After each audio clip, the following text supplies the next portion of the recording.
Did you know my daddy?" The little girl's trembling voice echoed through the silent cemetery. Freezing Ethan Caldwell, where he stood, he was there in his $3,000 suit and polished shoes. Visiting his brother's grave, the last thing he expected to find was a 7-year-old child, kneeling on wet grass, wearing a faded pink dress, tears streaming down her face. Before Peter Harrison's headstone, Ethan looked into those wide blue eyes, flooded with grief, and felt something twist inside him. "Peter was my brother," he said softly, crouching beside her. "How did you know him?" The child clutched a wilted daisy. "Mommy said he was my daddy," she whispered. "But he left before I was born. I just wanted to know if he would have loved me." In that moment, Ethan's world tilted. A daughter? Peter had a daughter? Why had he never known? But Ethan had no idea that this chance encounter would unravel hidden family secrets, ignite a legal storm worth millions, and force him to face the most ruthless woman in Chicago, his brother's widow. And as he looked at that fragile child with her trembling hands and hopeful eyes, he didn't yet know that he was about to discover something his wealth could never buy: a real family. The autumn wind swept through Graceland Cemetery, whispering through dying leaves and the scent of damp earth. Ethan stood at the iron gates, hand resting on the cold metal. Gathering courage to step inside, his black suit felt heavier than usual, as if grief itself had settled into the fabric. The luxury watch on his wrist glinted faintly in the pale morning light, a reminder of success that suddenly felt meaningless. Without anyone to share it, years it had been exactly 2 years since Peter Harrison died, 2 years since that rainy night when the police had knocked on Ethan's door to tell him his younger brother was gone, killed in a car crash on Lakeshore Drive, and yet the pain still burned, as if it had happened yesterday. Ethan walked slowly along the gravel path, the crunch of his shoes echoing in the stillness. He'd been here many times before, but it never got easier. The white lilies in his hand felt like such a poor substitute for all the words he'd never say. Peter had been 33 when he died, just a year younger than Ethan was now. Too young, far too young. As he neared the family plot, Ethan stopped abruptly. Someone was already there, a small figure, hunched over and trembling. At first, he thought his eyes deceived him, but no, there really was a child kneeling at Peter's grave. Couldn't have been more than 7. Her blonde hair hung in messy waves. Her pink dress was torn and faded, far too small for her thin frame. Her little hands clutched a single wilted daisy. As her shoulders shook with silent sobs, Ethan's heart clenched. Who was this child? Why here? Why crying for Peter? He stepped forward carefully so as not to frighten her. "Hey, sweetheart," he said gently. "Are you all right?" The girl lifted her head. Tears streaked her face. Her eyes, startling blue, met his, wide and fearful. There was something achingly familiar about them. "I'm sorry," she whispered. "I didn't mean to bother anyone. I just wanted to see him. I wanted to tell him about me." Ethan lowered himself to one knee, setting the lilies aside. The damp grass soaked through his trousers, but he didn't care. "Tell who?" "Honey, about what?" She pointed at the headstone. "My daddy," she said softly. "Peter Michael Harrison. That's what Mommy said his name was." Did you know my daddy?" The air seemed to leave Ethan's lungs. He stared at the little girl, really seeing her for the first time. The blonde hair, the blue eyes, the tilt of her nose, even the nervous way she bit her lip. It was all Peter. "My God," he breathed. "He was my brother, my younger brother." "What's your name, sweetheart?" "Lila Monroe," she said, wiping her nose with the back of her hand. "Mommy's name is Claire Monroe. She told me my daddy's name was Peter, and that he had to go away before I was born. She never told me where his grave was. I found it myself. I asked people around, and someone said a Peter Harrison was buried here. So I saved my money and took the bus." Ethan's thoughts raced. Peter had a daughter, and this woman Claire, how had he never known? "Layla," he asked softly, "does your mother know you're here?" Her eyes widened with fear. "Please don't be mad. Mommy was sleeping. She sleeps a lot now. She's sick. I needed to see him. I needed to know if he would have loved me." That last sentence broke Ethan's heart into 1,000 pieces. Without thinking, he pulled the little girl into his arms. She resisted for a second before collapsing against his chest, sobbing as though the world were ending. "Oh, sweetheart," Ethan murmured, stroking her tangled hair. "I don't know what happened between your mom and Peter, but we'll figure it out first. We need to get you home. Your mother must be worried sick." Lila looked up through her tears. "You're really his brother.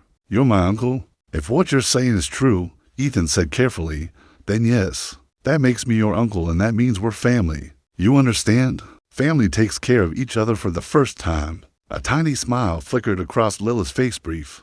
Aurelia gave Ethan a glimpse of the joy buried beneath her grief and fear. "Come on," he said, standing and offering his hand. "Let's get you home. Can you show me where you live?" She slipped her cold little hand into his as they walked toward the gates. She glanced back at the grave one last time. "Goodbye, Daddy," she whispered. "I wish I could have known you."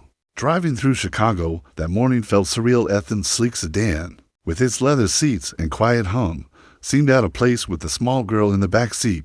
Her legs dangling above the floor, her faded dress contrasted sharply against the pristine interiors, guided him south through streets he rarely visited, until the buildings grew older.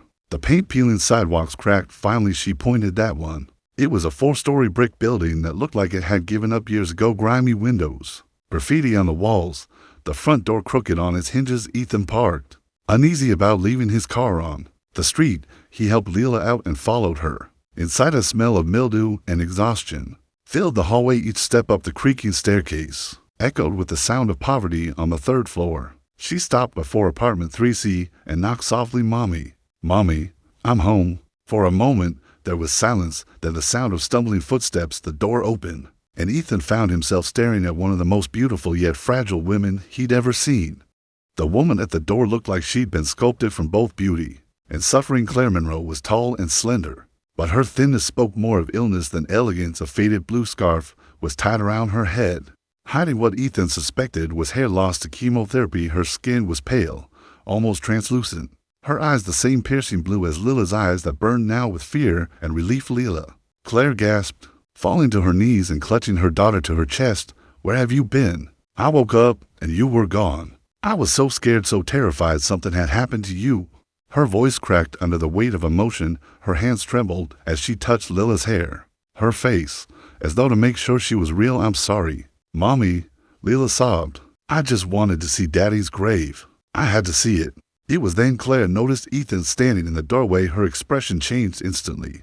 From relief to alarm, she rose slowly, placing herself between him and her child. "Who are you?"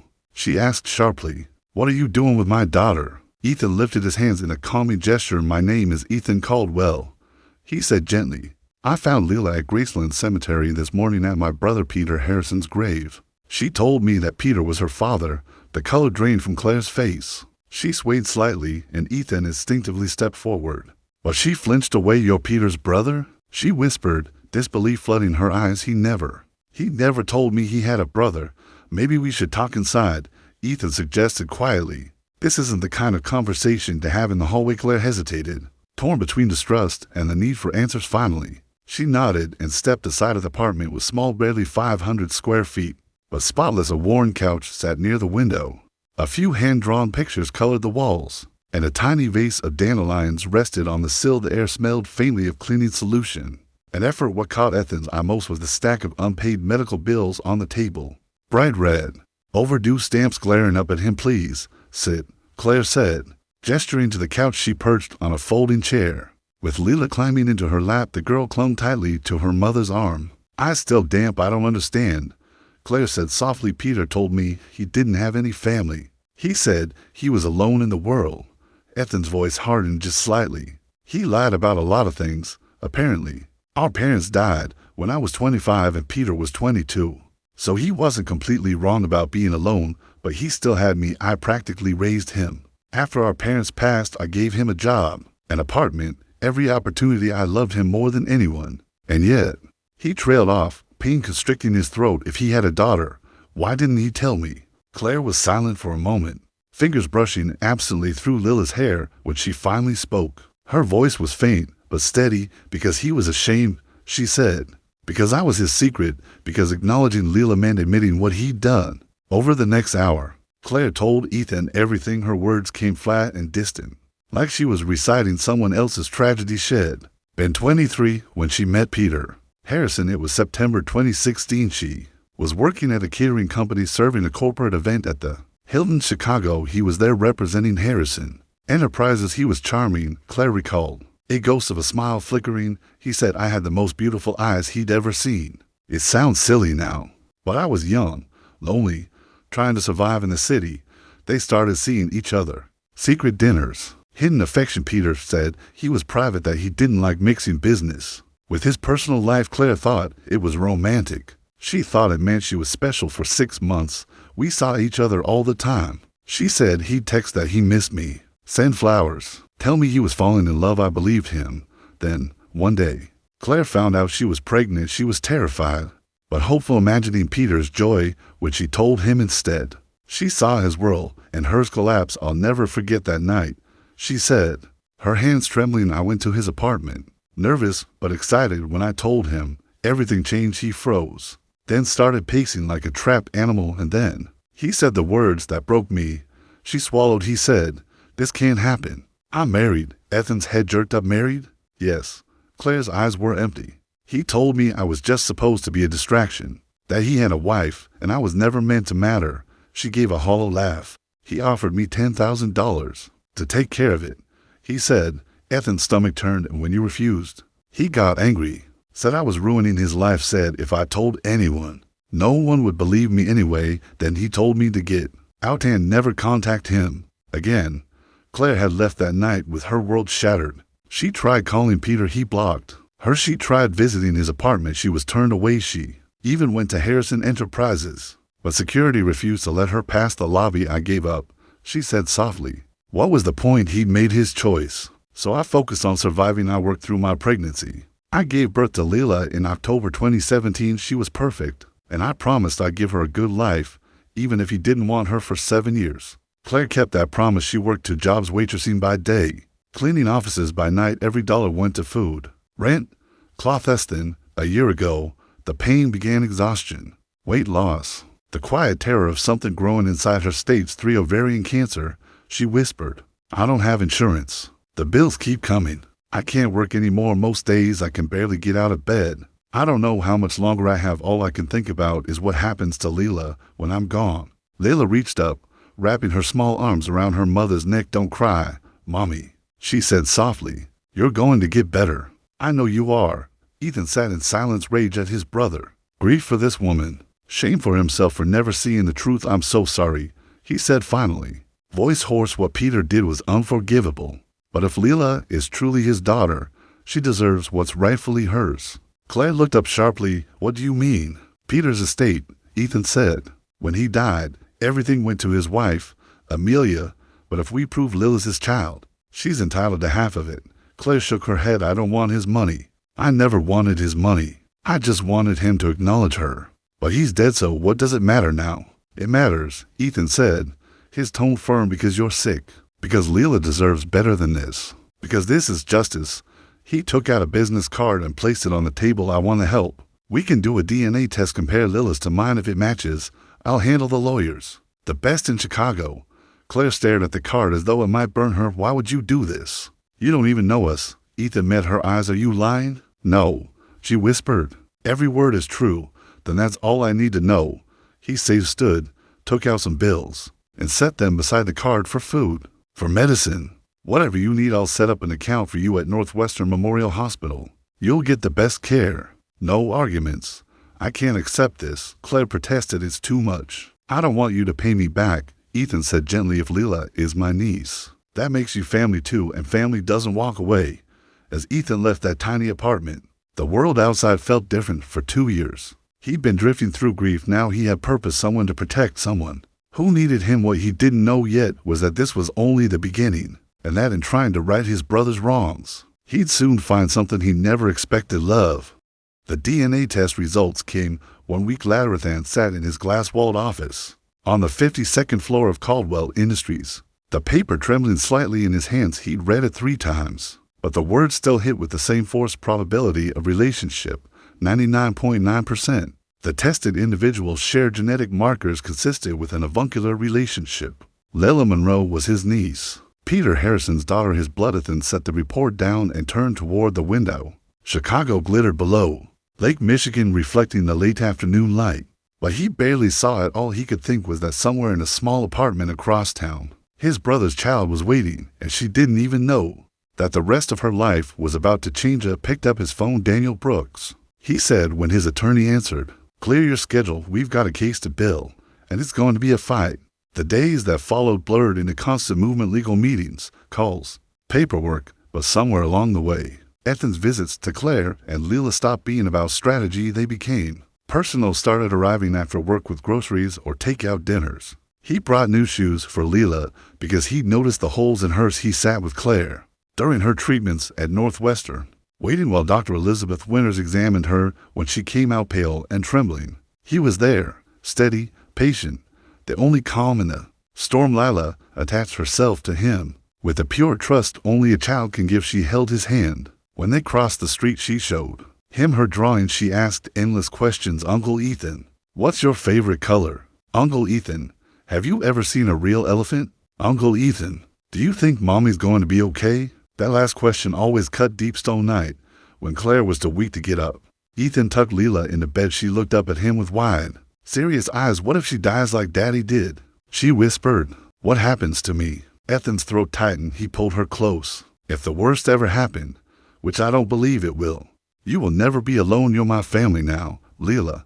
I'll always take care of you. Always promise. I promise. As weeks passed, Ethan's feelings toward Claire changed. At first he'd seen her as someone to protect, a responsibility, but the more time he spent with her, the more he realized she was extraordinary. Just her illness, despite the pain, Claire never complained. She faced each day with quiet dignity. She read stories to Leela. Even when she was too weak to sit upright, she smiled, laughed, sang soft lullabies when she should have been resting. And through it all, Ethan saw in her a kind of strength he'd never known. On evening, he arrived to find Leela asleep and Claire sitting alone on the couch, wrapped in a blanket, staring out the window. Her scarf was loose, her face pale, but calm. Rough day? He asked. Softly nodded. Dr. Winters says the tumors are shrinking, but slowly. She wants to push harder. More chemo, more radiation. I'm so tired, Ethan. Tired of being sick. Tired of watching my daughter pretend she isn't scared. You're not weak, he said quietly. You're fighting, and that's what Leela needs to see. Claire gave a sad smile. Sometimes I think she'd be better off without me, at least with you. She'd have stability, a real home, a future. Don't ever say that. Ethan turned toward her, his voice firm, but gentle. Money and safety can't replace a mother's love. She needs you, Claire, more than anything. Her eyes lifted to his. Why are you doing all this? She asked. The bills, the lawyers, all the time you spend here. Why? Ethan hesitated. At first it was guilt, he admitted, trying to fix what Peter broke. But now, it's more than that. I care about Leela, and I care about you. She blinked, stunned. Ethan, look at me. I'm sick. I'm broke. I come with baggage the size of O'Hare Airport. You could have anyone. Why me? Because you're brave, he said simply. Because you're kind when life hasn't been kind to you. Because you raised an incredible little girl on your own and still believe in love. Because when I'm here, I feel like I'm where I'm supposed to be. Their eyes met for a long heartbeat. Neither spoke. Then, slowly, Ethan leaned in, giving her the chance to pull away. She didn't kiss. Was soft, hesitant, full of questions. Neither dared voice when they pulled apart. Both were breathless. I'm scared, Claire whispered. Scared to hope. Scared this is all a dream. Then let me prove it's real, Ethan murmured. Let me show you that not all men are like Peter Harrison. From that night on, everything between them shifted. They weren't just a people connected by tragedy anymore. They were something more. But happiness rarely lasts without a fight. Ethan knew he'd have to tell Amelia Harrison, Peter's widow, about Leela, and he knew it would ignite a war. Drove to the Harrison mansion in Lincoln Park, an elegant monument to money and denial. As he rang the bell, he felt the tension crawl up his spine. Amelia opened the door herself, flawless as ever. Her posture was perfect, her cashmere sweater immaculate, her smile practiced. Ethan, she said smoothly, this is a surprise. We need to talk, he replied. It's about Peter's estate. Inside, everything gleamed. White furniture, abstract art, not a speck of dust. It looked like wealth had tried to erase emotion. The estate settled, Amelia said as she poured herself coffee. I inherited everything as his wife. Surely you're not contesting that 2 years later? Ethan exhaled. There's something you need to know. Peter had a daughter, a 7-year-old girl named Leela Monroe. I have DNA proof she's his biological child. For a moment, Amelia didn't move. Then, like a mask cracking, her composure shattered. What did you just say? His Peter had an affair in 2016, Ethan said evenly. The woman got pregnant. He abandoned her. I only found out recently. A daughter? Her voice rose into a sharp shriek. He had a daughter. He was cheating on me? She grabbed a crystal vase and hurled it against the wall. It exploded into glittering shards as it stood his ground. I know this is hard to hear, he said quietly. A shock. She laughed, a harsh, Real sound, I was married to that man for 6 years. And now you tell me he had a child with some stranger? Her name is Claire Monroe, Ethan said sharply. She's dying of cancer. Amelia, she didn't even know Peter was wealthy. She isn't after your money. She just wants her daughter recognized. I don't care. Amelia screamed that money is mine. I earned it by being his wife, by putting up with him. You earn half, Ethan corrected coldly. The other half belongs to his daughter. Amelia's eyes narrowed into slits. You're actually going to fight me? You're taking their side, over your own family? I'm standing for what's right. He said Peter wronged them. I won't repeat his mistake. Then I'll see you in court. She spat. And don't think I'll go easy, I'll destroy them, and you with them. Ethan didn't flinch. You won't lay a finger on that child, he said. Not while I'm alive. He turned and walked out, anger pounding in his chest in his car. He called Daniel Brooks. She's going to fight dirty. Ethan said, then we'll be ready. Daniel replied, the truth's on our side. DNA doesn't lie. Ethan stared through the windshield. Jaw tight, neither does hate. He muttered, and so the battle for Peter Harrison's legacy began. The headlines exploded within days. Secret daughter of late Peter Harrison emerges. $60 million estate in jeopardy. Caldwell versus Harrison. Family at war. The story spread through Chicago like wildfire. Reporters camped outside Ethan's office. Cameras flashing. Whenever he appeared, every outlet wanted a statement. Every blogger wanted blood, but the real storm was brewing in court. The marble halls of the Cook County Courthouse buzzed with whispers. Lawyers, journalists, spectators, all waiting for the case of Monroe versus Harrison estate to begin. Ethan sat beside Claire Monroe, her scarf wrapped tightly, her hands shaking. Leela waited outside with a social worker. She was too young to witness this. Across the aisle sat Amelia Harrison, her posture flawless, her expression pure venom beside her. Her attorney, Victor Langford, sleek as a viper, in a $1,000 suit. Bailiff's voice cut through the murmurs. All rise for the Honorable Judge Whitman. Everyone stood. Judge, a silver-haired woman with a sharp gaze, took her seat. You may be seated, she said briskly. Case no. 2-5-1 for 7 Monroe versus Harrison estate. Let's proceed. Victor Langford rose first. Your Honor, this entire claim is an opportunistic fabrication, he began smoothly. The plaintiff, Ms. Claire Monroe, asserts that her daughter is the child of the late Peter Harrison, yet provides no credible evidence beyond unverified statements. He turned, gesturing toward Claire. She conveniently appears 2 years after his death, when the estate is fully settled. The timing is, to say the least, suspicious. Murmurs rippled through the gallery. Thin's jaw tightened. Etta stood before Daniel Brooks could stop him. Your Honor, if I may. Judge Whitman's brow lifted. Mr. Caldwell, you're listed as a witness, not counsel. Then let me speak as family, Ethan said firmly. I've seen the DNA report. I ordered it myself. It proves beyond any doubt that Leela Monroe is Peter Harrison's biological daughter. Victor smirked with respect. Your Honor, a DNA test conducted privately, outside chain of custody, carries no legal weight. Anyone can falsify results. It hand slammed a folder onto the table. Then we submitted it again through an independent lab. Same outcome, same markers, same result. 99.9% match. Judge Whitman raised a hand. Enough. Both reports will be reviewed by the court's forensic analyst. She turned to Victor. Continue. Victor paced slowly. Even if the child is biologically Mr. Harrison's, that does not entitle her mother to half the estate. The marriage to Mrs. Harrison was lawful and intact at the time of his death. Any extramarital child is not automatically recognized under Illinois law without written acknowledgement or inclusion in a will. He faced Claire, voice dripping with disdain, which she doesn't have. Claire tried to speak, but emotion caught her throat. Ethan leaned closer. Don't let him rattle you, he whispered. She nodded faintly, gathering strength. When it was her turn, she rose, frail but fierce. Your Honor, Claire began softly, I'm not here for wealth, I'm here for truth. Peter Harrison was the father of my daughter. He knew it, he chose to hide it. Her voice trembled, but her eyes stayed steady. He offered me money to end the pregnancy. I refused. I raised Leela alone, with no support, no acknowledgement.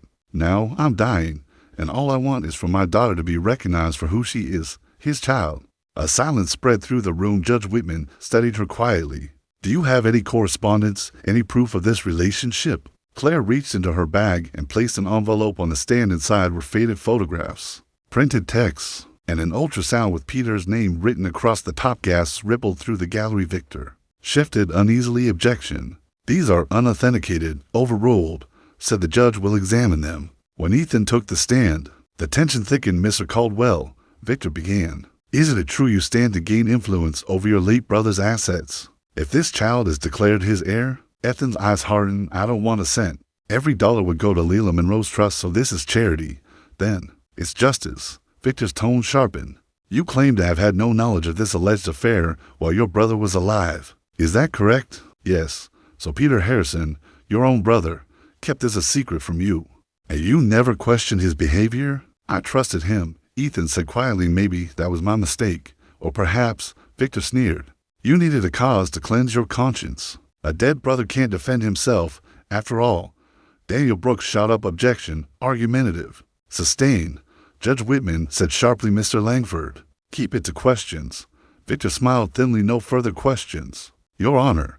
As Ethan stepped down, Amelia whispered something to Victor. Her eyes glittering. Moments later, Victor stood again. Your Honor, the defense would like to call Mrs. Amelia Harrison. Amelia glided to the stand like an actress taking center stage. Her tone dripped with wounded pride. I love my husband, she said, voice trembling just enough. We had our problems. What marriage doesn't? But he was loyal. He was kind. He would never have abandoned a child. She looked directly at Claire. This woman is lying. Claire flinched, but stayed silent. Amelia continued, tears glittering. She's using her illness for sympathy. I've seen people like her.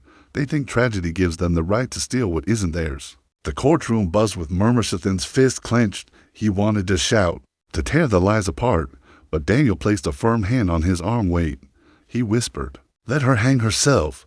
Daniel rose for cross-examination. Mrs. Harrison, do you recall the night of April 3rd, 2016? Amelia frowned. I don't see how. Just answer. Yes, I was in New York for a charity gala. Daniel nodded. So your husband was in Chicago that weekend? I suppose so. He held up a hotel receipt. This is a room booked under your husband's name. The same weekend, at the Hilton. Would you like to read the signature? Amelia's face drained of color. Coincidence, she managed. He often stayed downtown for work. And this photograph? Daniel displayed a grainy image. Peter and Claire at the Hilton bar, laughing, both unaware of the camera. Gasps echoed again. Amelia's composure cracked. He told me it was nothing, she snapped. He said she was obsessed with him. Yet here she sits, Daniel said quietly, with the daughter he left behind and a DNA test proving it. Amelia's fury exploded. You'll regret this. All of you. Judge Whitman banged her gavel. Order. Any further outbursts and I'll clear the courtroom. Amelia fell silent. Seething be late afternoon.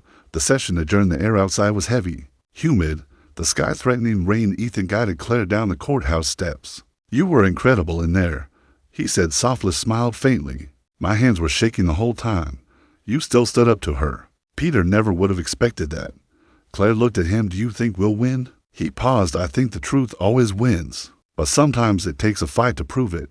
As thunder rolled in the distance, Ethan glanced toward the courthouse doors. Amelia Harrison stood beneath the archway, watching them with eyes full of fatigue. Storm was far from over.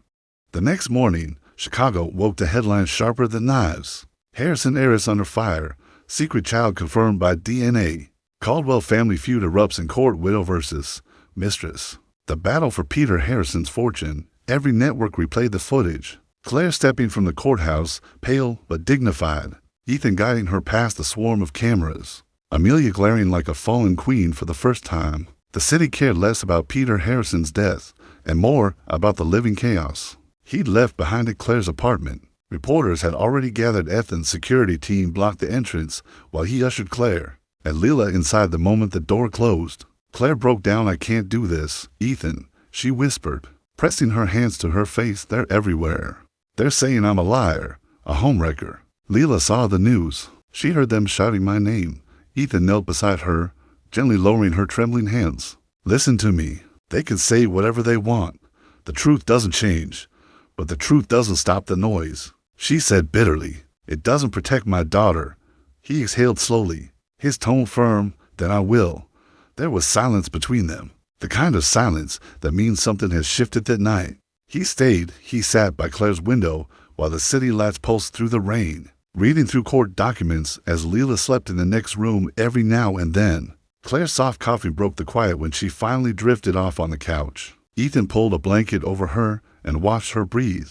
Shallow, fragile, but peaceful. He realized then how easily she could slip away. and how much he couldn't bear to let that happen, whispered, almost to himself, "You're not fighting alone anymore."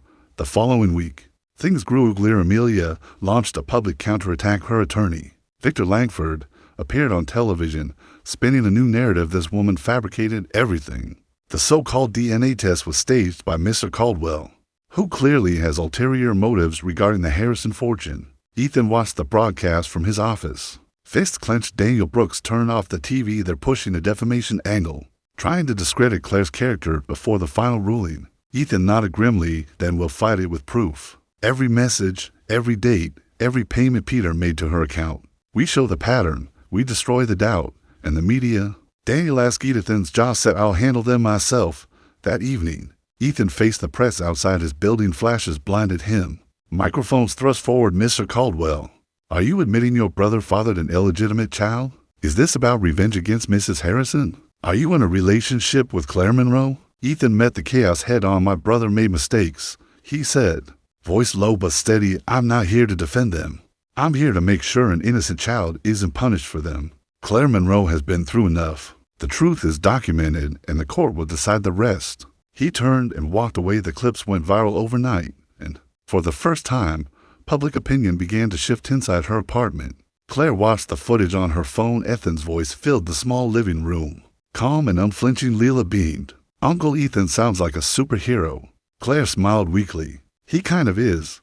But when Leela ran off to color in her sketchbook, Claire's smile faded. She stared at the medicine bottles lined along the counter. The unending battle she fought in silence. When Ethan arrived later that night, she didn't hide her fear. "I can't keep up with this," she admitted. "Every day feels like I'm running out of time." Ethan sat beside her, his voice soft but unyielding. "Then let's make the time you have count." She looked at him, really looked at him, and saw not the businessman, not the brother avenging his family's sins, but the man who showed up every single time. "Why are you so certain about me?" she whispered, smiled faintly. "Because I was lost for a long time. You and Leela gave me somewhere to belong." She leaned her head against his shoulder. For once, the silence felt like peace. Days passed, and the second court hearing loomed. Victor Langford filed motion after motion, delaying tactics, procedural traps, but Judge Whitman saw through them. In the morning of the final hearing, the courtroom was packed again. Reporters lined the back rows. The tension was thick enough to choke on. Judge Whitman entered. "This court has reviewed all evidence and testimony regarding the estate of Peter Harrison," she began. "There is no further need for delay." Victor rose. "Your Honor, before you render judgment, the defense has one final piece of evidence, a sworn statement from the late Mr. Harrison's attorney, suggesting he intended his wife to inherit everything." Judge Whitman's gaze was ice. "Intended, but never amended his will to reflect that, correct?" Victor hesitated. "Correct, Your Honor." "Then your evidence is speculation." "Sit down." The gavel struck once. "After examining all documentation, including verified DNA analysis, photographic evidence, and financial transfers, this court finds that Leela Monroe is the biological and legal daughter of the late Peter Harrison. Accordingly, she is entitled to 50% of the Harrison estate, to be held in trust until she reaches legal age." Gasps filled the room. Claire covered her mouth as tears spilled down her cheeks. Ethan's hand found hers, squeezing tight across the aisle. Amelia shot to her feet. "This is absurd. You can't do this to me." Judge Whitman's voice cut through her fury. "Sit down, Mrs. Harrison, or I'll hold you in contempt." Amelia sank back, shaking. Defiated gavel struck again. Court adjourned. Outside, flashes erupted like lightning. Reporters shouted questions, but Ethan guided Claire and Leela through the chaos without a word. In the car, Leela clutched Claire's hand. "Does this mean we can buy a real house, Mommy?" Claire laughed through tears. "It means you'll never have to worry again, sweetheart." Ethan watched them from the driver's seat, heart swelling with something he hadn't felt in years. Not triumph, not relief, but belonging for once. Justice felt like love that night. They drove north along the lake. The city lights faded behind them. The sky stretched wide and clear. Claire rested her head against the window. Eyes closed, Leela hummed softly in the back seat, clutching her stuffed rabbit. Ethan glanced over and whispered, "We made it." Claire smiled faintly. "No," she said. "You made it possible." The road ahead shimmered with the reflection of distant stars, and those storms still lingered. Behind them, the three of them, bound by truth, pain, and love, finally moved forward as something new, a family. Months passed. Winter melted into the first pale blush of spring, and Chicago began to breathe again. Snow retreated from the sidewalks. and the air carried the faint scent of thawing earth, the kind of scent that whispers new beginnings for Ethan Caldwell. The world no longer revolved around boardrooms or bottom lines. His mornings began not with meetings, but with Lila's laughter echoing down the hall of a small lakeside house just outside the city. Claire had insisted it wasn't necessary, that a simple apartment would do. But Ethan wanted her and Lila somewhere safe, somewhere quiet bought the place for its light, large windows open toward Lake Michigan, where sunrise spilled gold across the water like mercy itself. Claire was getting stronger. The new treatments, the nutrition, the peace, all of it gave her something the hospital never could. Hope. There were still bad days. Days when exhaustion bent her spine and nausea dimmed her smile, but she was alive, and that mattered more than anything. Sat on the porch that morning wrapped in a wool shawl, a mug of tea warming her hands. Ethan joined her, carrying Lila's forgotten backpack from the car. She left it again, he said with a small laugh. Claire smiled. She says she doesn't need books for art class, only imagination. He chuckled. Spoken like Peter's daughter. Her gaze softened. Do you ever think about him? Every day, Ethan admitted, but not the way I used to. For a long time, I saw him as the shadow behind everything wrong in my life. Now I see the parts of him that live in her, the curiosity, the stubborn joy. It's strange she's healed him from. Claire reached for his hand. And you healed us. They sat in silence, the lake glittering before them. The world finally felt still, but peace rarely comes without ghosts. Letter arrived one gray afternoon. No return address, only a bold, looping script on the envelope. Amelia Harrison. Ethan opened it carefully. You may have won in court, but you'll never erase me. I sold the house. The rest is gone. Enjoy the scraps of his legacy. Amelia. Ethan folded the note and stared at the skyline beyond the window for a moment. He felt the old anger stir, the one born of betrayal and pride. Then he breathed out, slow and steady. She's still fighting ghosts, Claire said quietly behind him. You don't have to. He nodded. I know. He tossed the letter into the fireplace. The flames curled around it, devouring the words until nothing was left but ash. That evening, they celebrated Lila's 8th birthday. The living room glowed with fairy lights, and the scent of chocolate cake. Music played softly. Laughter filled the corners of the house. Lila twirled in her new yellow dress, giggling as Ethan clapped in rhythm when she blew out the candles. She closed her eyes tight. What did you wish for? Ethan, a sketch, grinned. I can't tell you, or it won't come true. Claire smiled. You can tell us one day. Lila's gaze shifted between them. Maybe I already did. For a moment, everything, the sickness, the trial, the noise, felt far away. There was only warmth, the hum of life, and 3 souls bound not by blood alone, but by choice. Later that night, after Lila fell asleep, Claire and Ethan stood on the balcony watching the city lights flicker across the lake. A soft wind brushed past, cool and forgiving. Do you ever think we were meant to find each other? She asked. I don't know if it was fate, Ethan said, but I know losing everything brought me to what matters. She leaned against him. That's the thing about truth, she whispered. It hurts like fire, but it purifies. He smiled faintly, his arm tightening around her shoulders. Then let it burn. Below them, the lake shimmered in gold and shadow, the eternal rhythm of loss and renewal. Somewhere beyond the dark horizon, life waited, not perfect, not painless, but there's following summer. A small plaque appeared beside Peter Harrison's grave. No marble, no grand design, just polished wood, carved with simple words. Forgiven, but not forgotten. Your legacy lives where love chose to begin again. 3 people stood there that morning, a man, a woman, and a child. They didn't bring flowers, they brought pieces. They walked away, hand in hand. The wind moved gently through the trees, carrying with it a whisper that might have been his voice, or maybe just the echo of something finally set right.